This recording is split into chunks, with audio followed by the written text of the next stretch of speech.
Well, it's a pleasure to be here, and I didn't know that I'd be saying this, but it's a pleasure to be here with friends. I feel like I've gotten to know many of you already through the hospitality of the governor last night and the excellent event that Senator Pryor organized for this morning. I've gotten to know already works throughout the state. We met with educators, people from the healthcare community this morning, libraries, entrepreneurs, others. It's been just a great 24 hours, worth every minute of it. Let me begin by thanking Dean Rutherford for the tremendous work at this institution for creating forums like this. It's really a tribute to you and this institution that we would get this kind of turnout here in the middle of a work week to come and hear some thoughts on policy. So that's it's just a great thing that's happening here in Little Rock. And of course, thank you, Senator Pryor, for that terrific introduction and for being our host here in Arkansas. As the Senator mentioned, I have gotten to know him through the process of being nominated and then confirmed for this position. It's true that I was nominated in March. I wasn't confirmed until a few months later, and the Senate Commerce Committee looks very carefully at these nominees, and so did Senator Pryor. And we had a chance to get to know each other through that process, and since and I've learned several things about Senator Pryor that you already know. You know, his commitment to job creation, economic growth, families, kids. It's something that I hear every time that we spend time together, and it's a real tribute to the state to have someone like Senator Pryor in the Senate. On the Commerce Committee, being in his office, I know that he has a sign on his desk that says, Arkansas comes first. And so the message is loud and clear, and as I said, I'm very pleased to be here and very grateful to Senator Pryor for many things, including not putting up a fight when I offered Terry Glaze a job. Terry is now running our government affairs office at the FCC. She's one of my senior advisors. She just brings a wealth of experience and perspective to what we're doing. I'm just very pleased that she's part of the FCC. And glad that she's here with me today. I don't see her, but I know that she's here.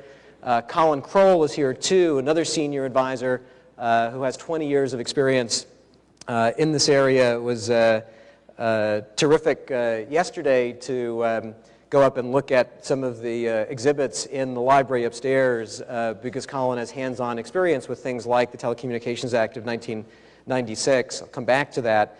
I'd certainly like to thank and acknowledge Governor Beebe, who was so gracious last night and who I saw firsthand is committed to doing everything possible to seize the opportunities of communications and technology for universal broadband, for jobs, for families in Arkansas. I believe that some members, staff members from the Arkansas congressional delegation are here, and I'd like to welcome them as well. As Senator Pryor mentioned, one of the first things I did when I got here yesterday was come here next door to the library. I'd never been to a presidential library in my life. I certainly hadn't been to this one. Very impressed, and in particular was pleased to see that some of the exhibits that were directly relevant to, that are directly relevant to topics that are important to the Federal Communications Commission. There's an exhibit, many of you have probably seen it, that talks about connecting classrooms in the country to the internet. And it has the following fact. In the early 1990s, only 3% of schools in the country were connected to the internet.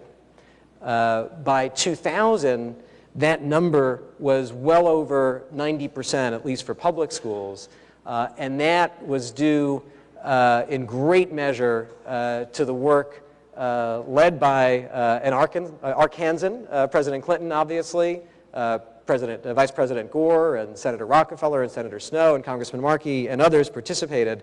But it was great to be reminded of that upstairs, and then also to see, together with Colin, a picture of President Clinton signing the Telecommunications Act of 1996 with a digital pen. Something that Colin Kroll was very involved with. It was terrific to see. There's one lesson about connecting classrooms and the E-rate plan that was part of the 1996 Telecom Act that's worth pausing on for a minute. to get from 3% connectivity to well over 90% connectivity doesn't just happen. It required a plan. And with E-rate, we had a plan. We had milestones, we had a program, and we've had some real success. Can't say the same thing about the rest of our broadband opportunity and challenge in this country. We should have had a broadband plan for the United States a long time ago. We didn't. Of course, it's something we're working on now. I mentioned that I was at the Clinton Library yesterday. I was overseas last week. One of the things I did was visit our troops in Qatar, talk to some of the senior officers at CENTCOM. Communications technologies are as important as anything else to our military and the success of their mission. And I wanted to make sure that we were comparing notes and working well together. And I learned some important things while I was abroad.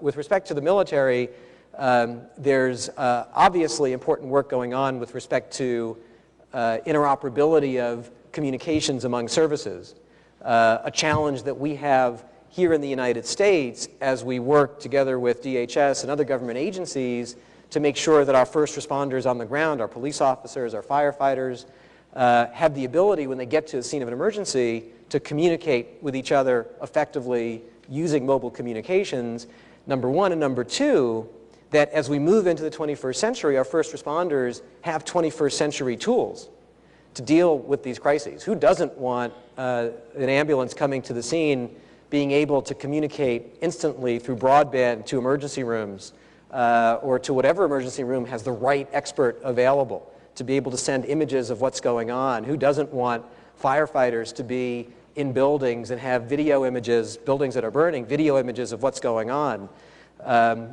We know technology will allow these things. We're not as close as we need to be to delivering these. Obviously, my conversations with the military gave me some insight on opportunities here. But I learned some things that I didn't really expect to learn when I went over and I met with our troops and I met with officers. I learned about how focused the military is on the opportunities of broadband for troops off the battlefield. Education. There's an extraordinary opportunity around distance learning that the military is taking advantage of.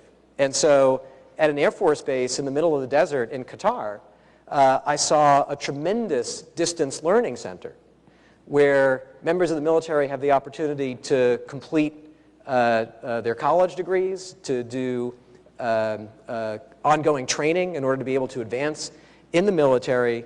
It sounded incredibly familiar to a lot of what we're all trying to achieve here with respect to education. Or take healthcare. I learned while I was there, and this was verified last night in some conversations I had here with, there's at least with a veteran who's in the room.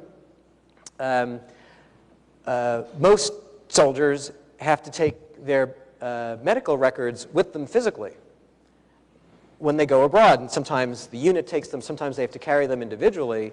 And of course, the leaders of the military had the same reaction that I did, which is, this doesn't really make sense. You know, when one of our troops has a medical issue on the field or off the field, we don't want to have to rely on paper records. We want to make sure that whoever is treating them has the ability to access their records over the internet quickly to get the best medical care as fast as possible for our troops. And the military is focused on this. And they're exploring the ways in which broadband and other technologies can help deliver this. And the last thing I'd say that I learned while I was there was the importance that the military sees in broadband connectivity for connecting families. And so at the Air Force Base that I went, there's an area that they have where they have high-speed wireless access where troops can come and using various voice over the internet and video over the internet technologies talk to their families. And you know, the senior officers there told me that there's nothing more that they can do for troop morale than to provide broadband access. And if you're going to have someone who's overseas for months at a time, to be able to see their kids, see their spouse, and participate in their education, watch them grow up. So it was, before I went over there, I'd spent some time talking here about the benefits and the opportunities of broadband for our country here. And it was a very important learning experience to see the way that our military is focused on exactly the same things. Broadband has immense power to improve the quality of lives of all our citizens, whether they're serving overseas or whether they're part of our economy here at home. Senator Pryor, Governor Beebe, all the members of your congressional delegation who I've had the good fortune of interacting with are fiercely focused on broadband from what I've seen because it is key strategic infrastructure to advance prosperity and opportunity for all Americans. I don't want to embarrass him, but I'm going to quote Senator Pryor. Access to high-speed broadband is not a luxury, it is a necessity. Investing in broadband access for all Arkansans is crucial to growing our economy, improving our healthcare system, and providing the best possible education for our children. I couldn't agree more. Let me talk a little bit about what's happening in Washington now on this important topic. As Senator Pryor mentioned, last year Congress passed the Recovery Act, which, among many other things, had addressed broadband, and it did it in two ways. As part of near-term stimulus, it set aside about $7 billion for broadband grants. Those are administered by the Commerce Department and the Agriculture Department. The first set of grants should be announced soon. No one thinks that that's the amount it will cost to deliver broadband to rural America in the United States, but it was an important first step and important to do it quickly to generate some near-term job creation and to do it in a way that relates to our 21st century economy. The second thing that Congress and the President did in the Recovery Act, while focusing on the near-term piece, was assign the Federal Communications Commission, which I'm fortunate to chair, the task of developing a medium and long-term national broadband plan for the country, something that we've lacked for some time. And in this is a recognition that broadband is the great infrastructure challenge of our time. I was going to say this anyway, but actually I heard this morning from some of the speakers at the panels, including Sam Walls, who's running Connect Arkansas here.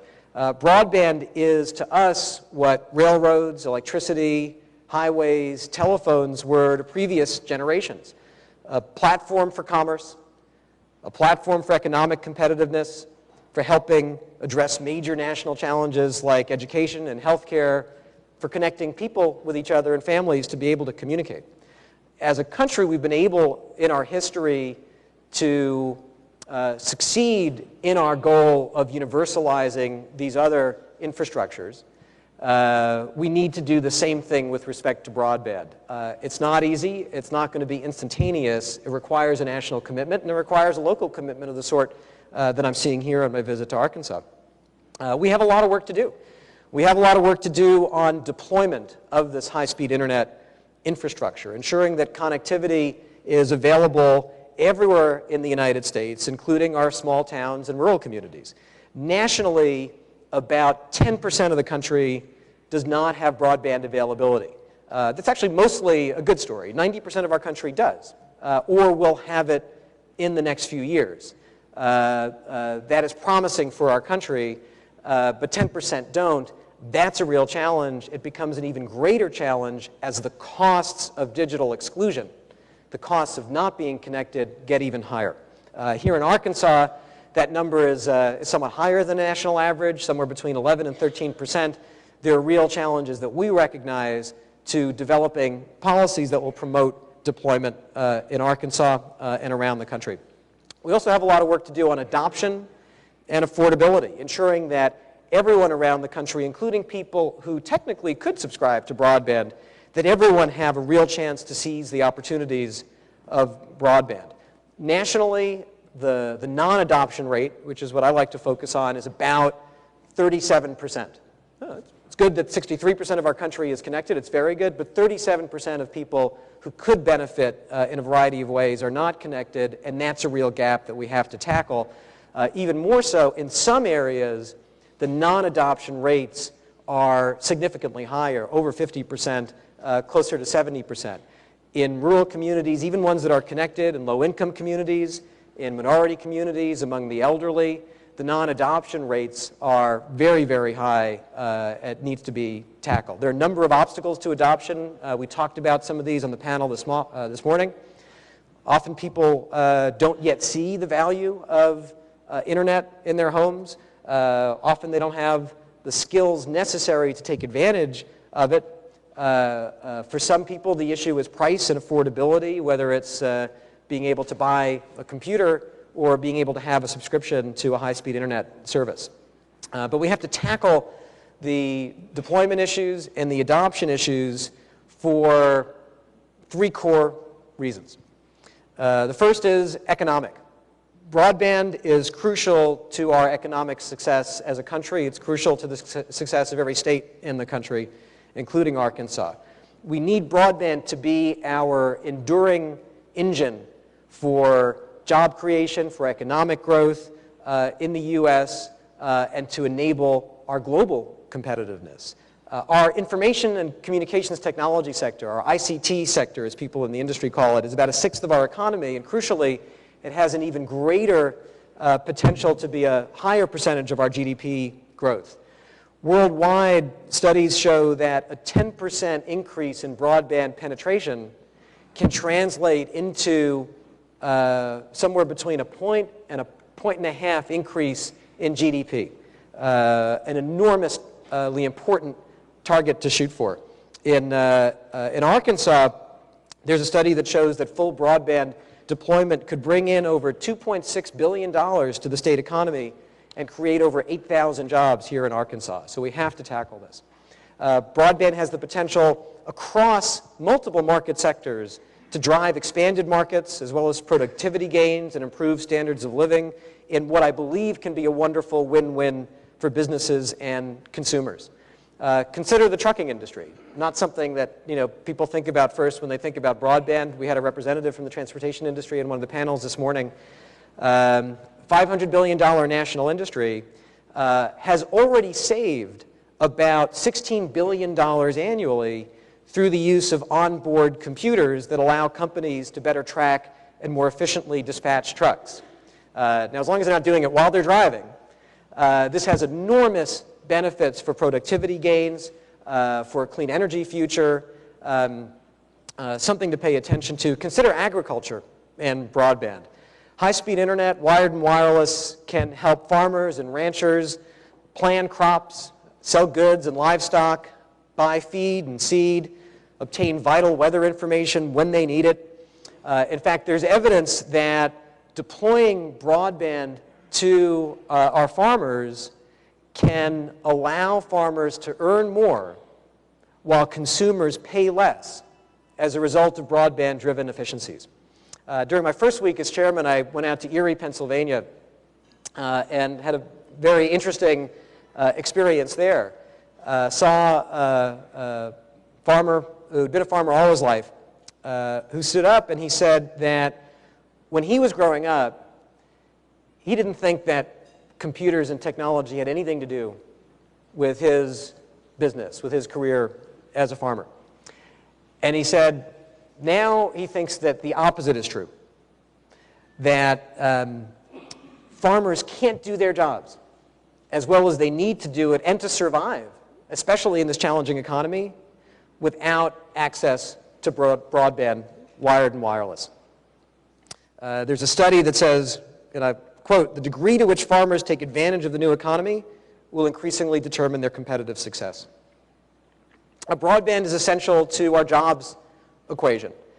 There are already about 3 million jobs that are connected to our ICT infrastructure, both in the network and at the edge of the network. Had very good discussions here about the amount of investment that's happened and happening in this state in communications networks. I won't mention specific companies, but hundreds of millions of dollars per company. I'm sure the total adds up to over billions of dollars here in Arkansas, creating jobs, incredibly important.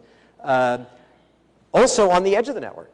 Almost everywhere I go in this state, as I do in others, I talk to people who have created small businesses on an online platform. whether it's selling items. I talked about one with Senator Pryor this morning. eBay is an interesting example. People think about eBay and they think about job creation with eBay and they think, oh, this is Silicon Valley.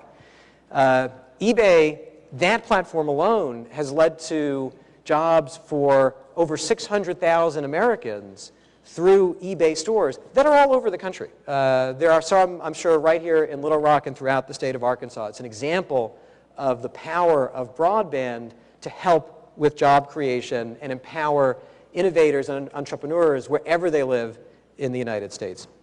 Another part of the job equation that we're focusing on at the FCC, the flip side of job creation, finding a job. A very large percentage of our companies now, especially Fortune 500 companies, are increasingly doing all of their job posting online.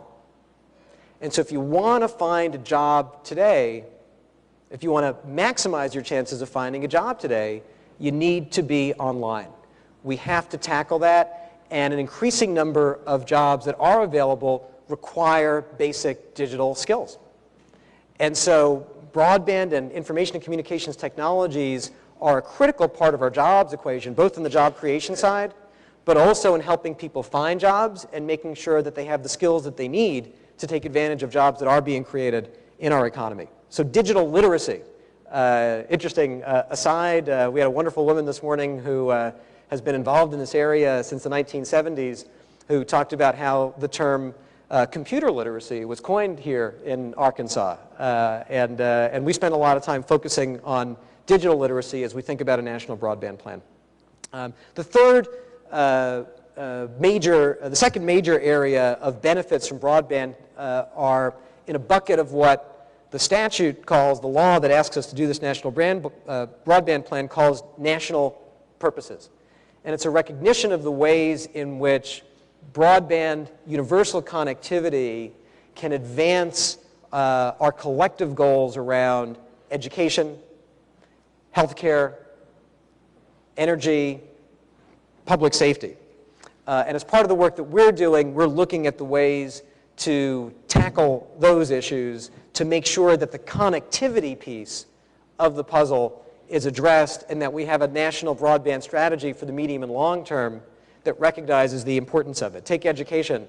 Every educator I talk to around the country, and I see this here in Arkansas as well, emphasize how important it is to make sure that, one, they have computers and high-speed internet access at school, but even more so that their kids are connected at home, and that their parents are connected at home.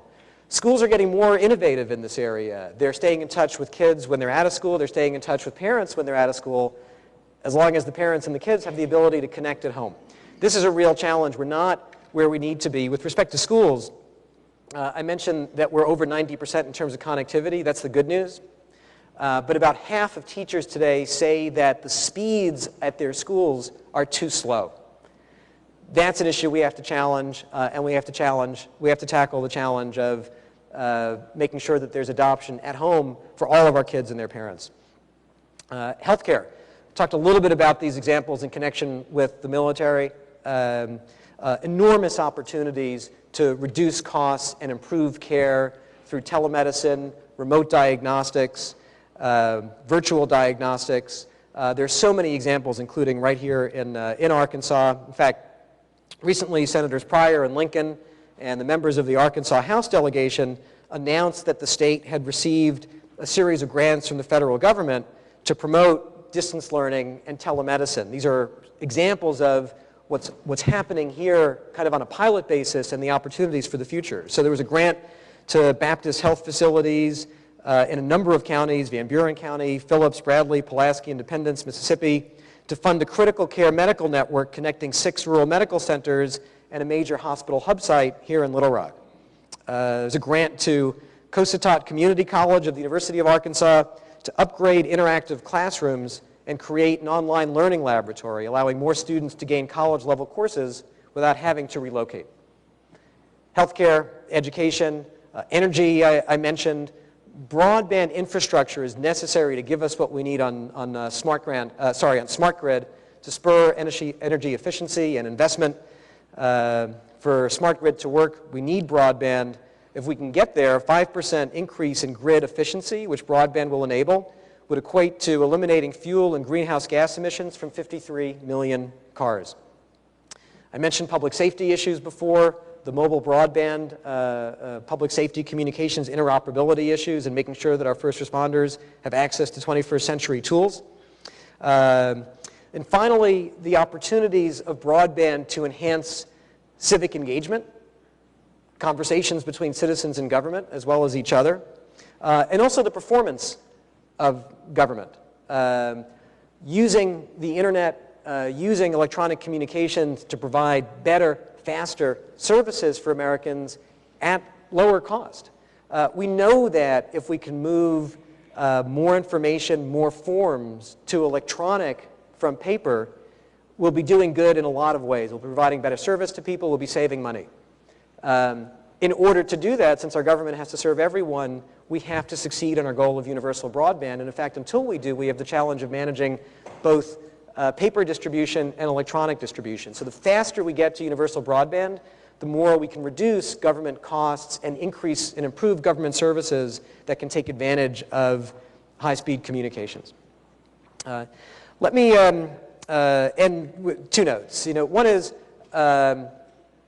I'm well aware of the focus that this state has placed on broadband. I couldn't help but note as I was reading about this trip that Governor Beebe, one of the first things he did was sign the Connect Arkansas Broadband Act, recognizing the importance of broadband connectivity to jobs and economic growth and education and healthcare.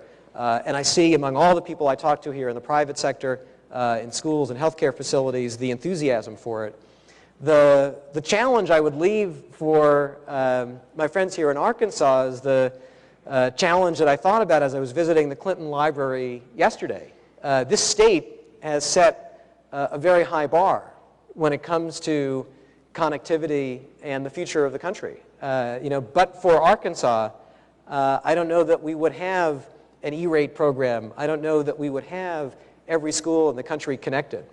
And so as we talk a little bit now, and as I continue the conversations between people here in the FCC, the challenge that I would issue is, what are the next generation of big ideas equivalent to the ones that Arkansas has already given us that would help advance broadband connectivity in this country and help deliver the future that I believe we can achieve of this communications infrastructure, helping us achieve prosperity and opportunity for all Americans.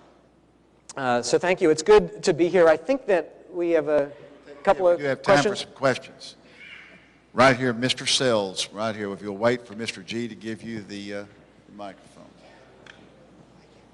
Mr. Chairman, it's a pleasure to hear you, but to be honest with you, looking at you, you scared me to death. Do you know why? Why? Because you're so young. And my concern today is senior citizens and the affordability and availability of services for them in the future. And I think too many people are ignoring us as seniors and what we do and how much we depend on it, particularly in our rural areas like in Arkansas. Because so many of the young people have left the rural areas, moved to the city, but they've left their parents or their grandparents there. And they need to have that availability. Now, I want to use just one example here to show that I know what I'm talking about. I did some research myself, and the research that I found indicated to me that older people are becoming more and more adept at using computers and other things. My own experience is as follows. I asked my two children, who a lot of you know, that for Father's Day, would they mind giving me an iPhone? I thought I was smart enough to handle it. They both ignored me. I went out and bought my own.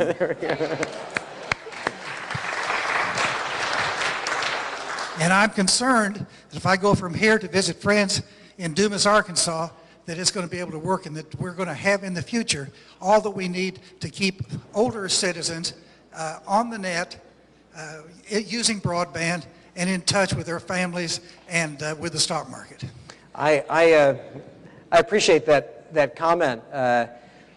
Adoption rates among the elderly are let's do it the other way, non-adoption rates among the elderly are more than 50% higher than the national average. And it's a real issue. I saw this, I think, most vividly when I went to Cleveland, and I visited a senior computer center in Cleveland, and just talked to a few seniors who were taking advantage of the skills training and the access at that center. The first person I talked to talked about how she had learned to use the internet to send photographs back and forth with her grandchildren in South Carolina. You know, a great thing. The second person I talked to said that she wanted to work, another senior, and that she had been able to find a job because she had learned the skills she needed to learn and had access to the internet to find a job. And the third woman I saw there, also a senior, told me about how, because she had a chance to learn about the internet, to learn the skills and to have access, she was using it for healthcare information. She had diabetes, and she just took me through the sites that she went to get dietary information on how to control diabetes, reducing the number of trips she has to make to a doctor, and helping her healthcare. So it's a vitally important issue. I'm glad you raised it, and it is something we need to focus on. All right, question. Yes, sir, right here. Wait for the microphone, please. Gordon Apple with Ed for You. My question is, what is your real definition of broadband? Because a megabit per second may be a big step over dial-up, but just to keep up with the rest of the world, what we need is 50 or 100 megabit service. So I'd like to comment on that. It's a great question. Someone on one of the panels this morning said that the answer to the definition question is always a little more than what we have. And there's a little bit of truth to that. Part of the analysis we're doing now in our work at the FCC is looking at different kinds of applications that would promote economic growth and job creation, healthcare and education, getting our arms around what the speed requirements are for each as we think about what goals for the country should be. In general, I would say that we will set goals. We also need to be careful to make sure that we don't lock anything in with respect to technology, or speeds. The way we look at the world in a year or two will be different from now. The kind of broadband plan we want to produce, we're looking at as not the end of the story, but a beginning of an interactive, constantly developing plan with milestones and benchmarks that will always be looking at this question of what should the speed of broadband be for purposes of various policies. It is a real issue. It's an issue when it comes to some of the, where we started with in this conversation, rural America, connecting rural America and the costs of digital exclusion.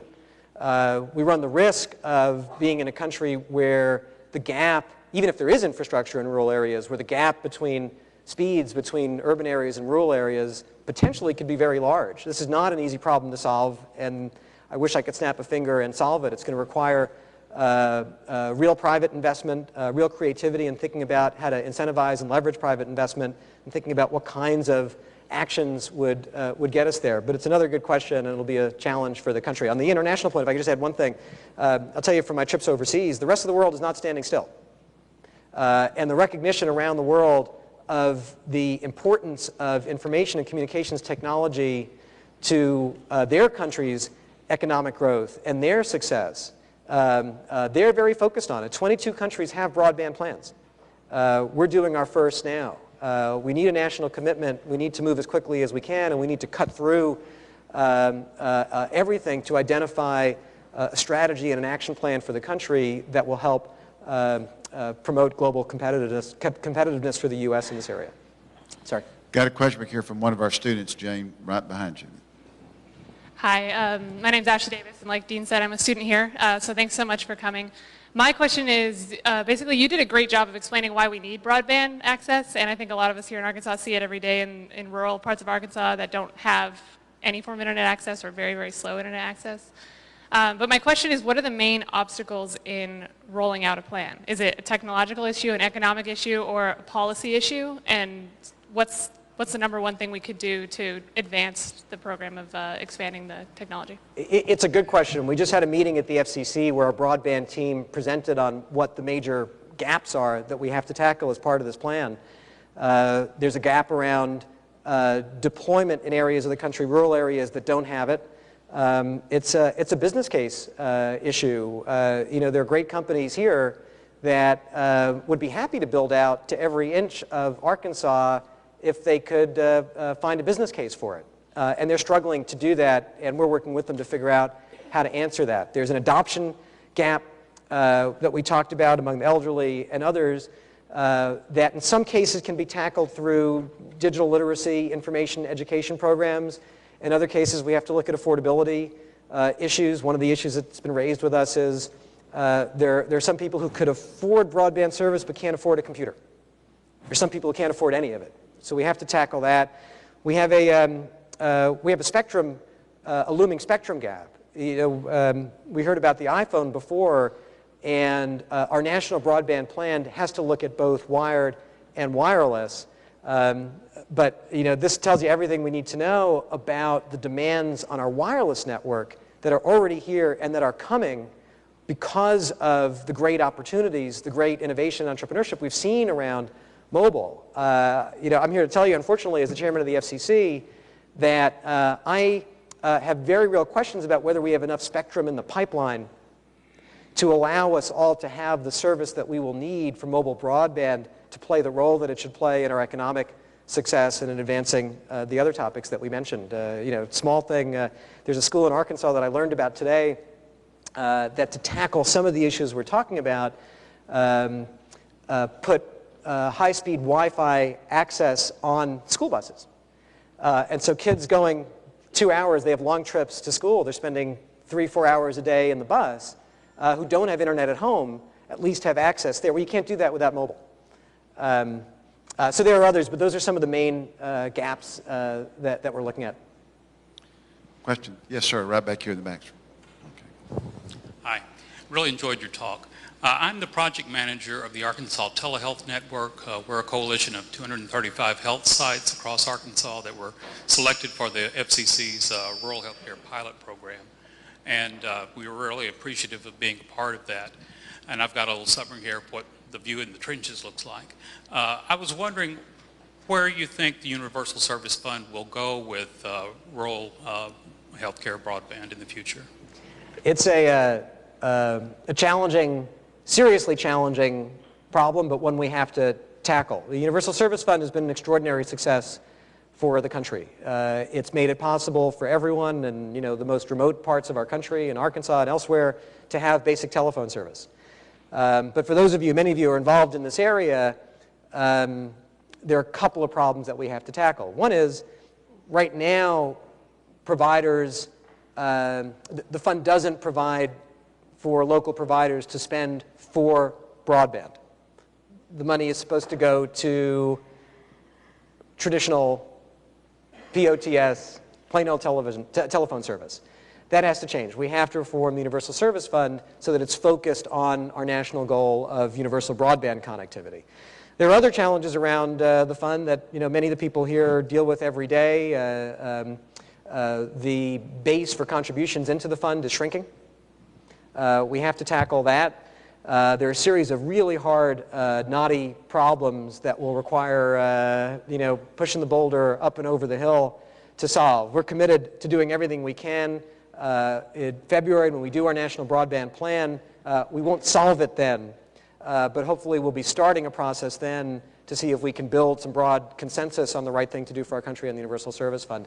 You mentioned healthcare. I wanted to add that in addition to making sure, in addition to providing funds for rural telephone service, the Universal Service Fund also provides money for a lifeline program that helps low-income people wherever they live to get basic service. And the E-rate program, which funds schools and libraries, is part of our Universal Service Fund. And as you know, there's a part of the fund that also supports rural healthcare, rural telehealth. And so we're looking at all of those and thinking about a national broadband strategy and how to tackle issues around the Universal Service Fund. I think Mayor Daley, you had a question? Oh, let's wait for a microphone. Let Bob get to that microphone. Well, let me say it, Mayor, let's get the microphone so we can. It's a pleasure to have you here, and actually I wrote an op-ed that I was hoping was going to be in the paper this morning that didn't make it, but first part of it was to welcome you, but in part it also was to follow up on some things that I had worked on while I was mayor and also chaired the IAC, the Intergovernmental Advisory Council, under your two former chairmen. And that is to deal with kind of the balance between regulation and over-regulation.